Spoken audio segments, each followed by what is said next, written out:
Friends, कैसे हैं आप लोग। आज मैं आपके लिए विज्ञान विषय की पाठ्य योजना लेकर आई हूँ, जिसका प्रकरण है प्रकाश तथा प्रकाश का परावर्तन। आइए देखते हैं कि पाठ्य योजना कैसे बनेगी।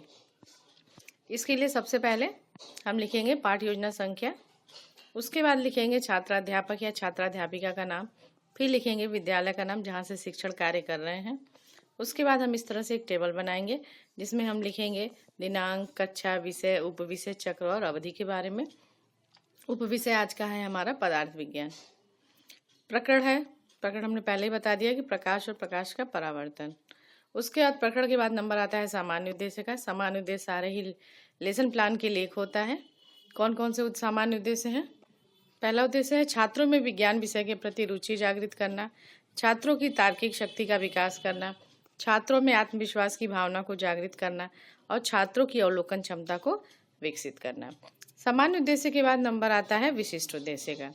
विशिष्ट उद्देश्य जो होता है वो हमारा प्रकरण से रिलेटेड होता है। तो सामान्य उद्देश्य हम 3 प्रकार का लिखेंगे। पहला है ज्ञानात्मक उद्देश्य।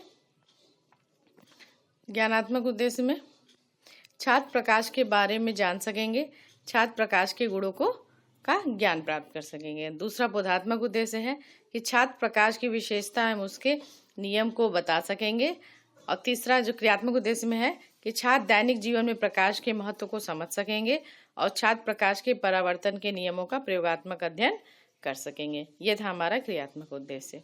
ठीक है। उसके बाद सहायक सामग्री का नंबर आता है। सहायक सामग्री में हम लेंगे बल्ब, मोमबत्ती, माचिस, शिक्षण उपयोगी आवश्यक सामग्री आदि। फिर आता है नंबर पूर्व ज्ञान का। तो हमें इसमें सारे शिक्षण प्लान में एक ही होता है कि हम ये मान के चलते हैं कि छात्रों को उस प्रकरण के बारे में बहुत ही सामान्य सी जानकारी है। ठीक है। उसके बाद आता है नंबर पाठ प्रस्तावना का। पाठ प्रस्तावना बनाने के लिए उसका प्रश्न बनाने पड़ते हैं, जिसको हम इस तरह से बनाते हैं टेबल के फॉर्म में। तो हम लिखते हैं कि क्रम संख्या, छात्राध्यापिका कथन और छात्र कथन। छात्राध्यापिका बच्चों से प्रश्न करती है कि आप लोग विद्यालय किस लिए आते हैं। छात्र जवाब देते हैं पढ़ाई करने के लिए। फिर शिक्षिका क्वेश्चन करती है कि अंधेरा होने पर पढ़ाई करने के लिए हम किस चीज़ का प्रयोग करते हैं। छात्र जवाब देंगे कि मोमबत्ती, लैंप, बल्ब आदि का प्रयोग करते हैं।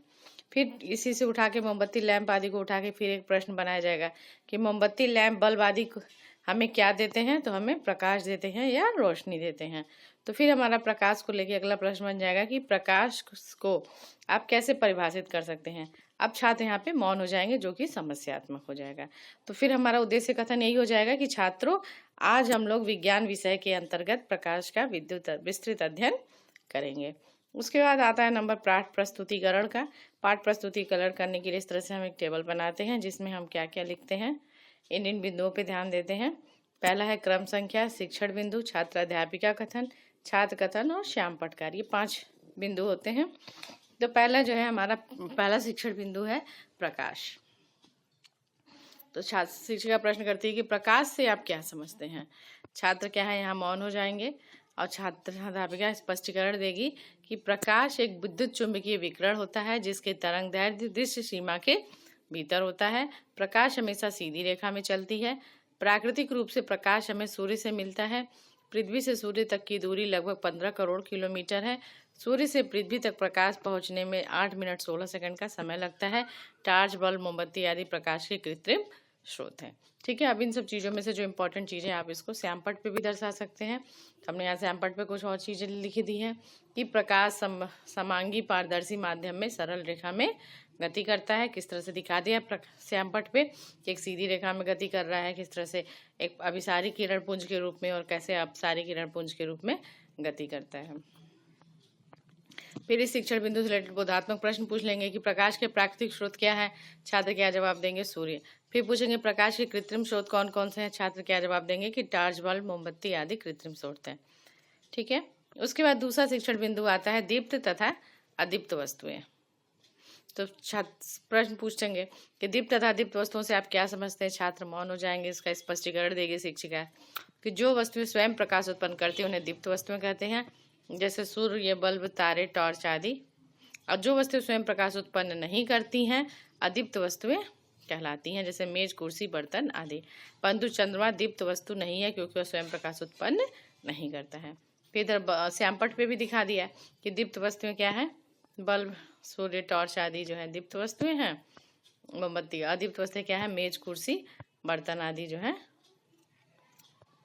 अदीप्त वस्तुएं हो गई। ठीक है, फिर बोधात्मक प्रश्न पूछ लिया इससे रिलेटेड। दीप्त वस्तुओं का उदाहरण बताइए तो टार्च, मोमबत्ती आदि। अदीप्त वस्तुओं का उदाहरण बताइए तो कुर्सी, मेज आदि हो गई। ठीक है, तीसरा है शिक्षण बिंदु प्रकाश के परावर्तन। तो प्रकाश के परावर्तन से आप क्या समझते हैं? छात्र क्या हो जाएंगे? या मौन हो जाएंगे। छात्र अध्यापिका स्पष्टीकरण देगी कि दर्पण में जब हम अपना चेहरा देखते हैं तो उसका प्रतिबिंब हमें परावर्तन के कारण दिखाई देता है। अर्थात प्रकाश की किरणें जब किसी वस्तु से टकराती हैं तो वे उसी माध्यम में वापस लौट जाती है। इस घटना को परावर्तन कहते हैं। यदि परावर्तन की क्रिया न हो तो हमें कोई वस्तु दिखाई नहीं देगी। ठीक है, फिर श्यामपट्ट पे भी दिखा देंगे कि परावर्तक तल कितने तरह के होते हैं। 2 तरह के होते हैं, समतल चिकने होते हैं या फिर खुरदुरे होते हैं। तो यहाँ डायग्राम बना के भी दिखा दिया कि नियमित परावर्तन है और अनियमित परावर्तन है, कैसे हो रहा है। उसके बाद बोधात्मक प्रश्न पूछ लेंगे कि यदि परावर्तन की क्रिया ना हो तो क्या होगा? तो हमें वस्तु दिखाई नहीं देगी। फिर परावर्तक तल कितने प्रकार के होते हैं? 2 तरह के, समतल व चिकने और खुरदुरे। दूसरा है खुरदुरे। ठीक है, उसके बाद हमने चौथा शिक्षण बिंदु भी लिया है कि परावर्तन के नियम। तो परावर्तन के नियम को बताइए। छात्र अध्यापिका, बच्चे मौन हो जाएंगे। छात्र अध्यापिका स्पष्टीकरण देगी। डायग्राम बना लिया, डायग्राम बना के दिखाएगी कि प्रकाश समतल दर्पण है, उसके ऊपर आपतित किरण और परावर्तित किरण। आपतित किरण आ रही है और परावर्तन होके कारण परावर्तित किरण जा रही है, और यहाँ बीच में ये जो लाइन है ये अभिलंब है। तो किरण ऐसे आ रही है और ऐसे जा रही है। ठीक है, इसको समझा देगी और इसके साथ ही साथ 2 नियम बता देगी कि परावर्तन के 2 नियम है। आपतित किरण, परावर्तित किरण तथा अभिलंब तीनों एक ही तल पर मिलते हैं। आपतन कोण तथा परावर्तन कोण जो है बराबर होते हैं। ये जो डायग्राम है आप इसको श्यामपट्ट पे बना के दिखाएंगे। तो इस चीज़ को आप इस हिस्से में भी लिख सकते हैं। चूँकि यहाँ पे हमारे पास जगह कम था इसलिए मैंने इस वाले हिस्से को जो है इसको मैंने इस वाले पॉइंट में बना दी। यहाँ पे आप यहाँ बना सकते हैं।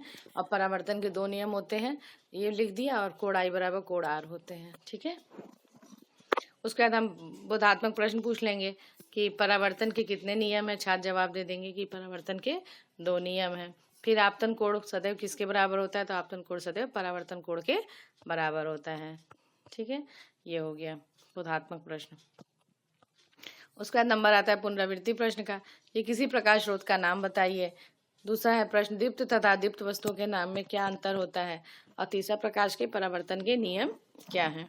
उसके बाद नंबर आता है श्यामपट्ट कार्य का। तो उसमें हमने दिखा दिया कि प्रकाश क्या है? समांगी पारदर्शी माध्यम में सरल रेखा में गति करता है। दीप्त वस्तुओं और अदीप्त वस्तुओं के बारे में बता दिया।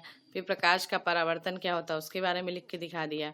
और फिर परावर्तन के नियम क्या है उसके बारे में बता दिया। ठीक है, ये सब बताने के बाद जो आता है नंबर आता है गृह कार्य का। तो गृह कार्य में हमने जवाब दे दिया कि प्रकाश का परावर्तन तथा उसके नियम को याद करके आना है। ठीक है, ये दोस्तों ये था आज का हमारा लेसन प्लान। अगले लेसन प्लान में आपसे फिर मुलाकात होगी। तब तक के लिए नमस्कार।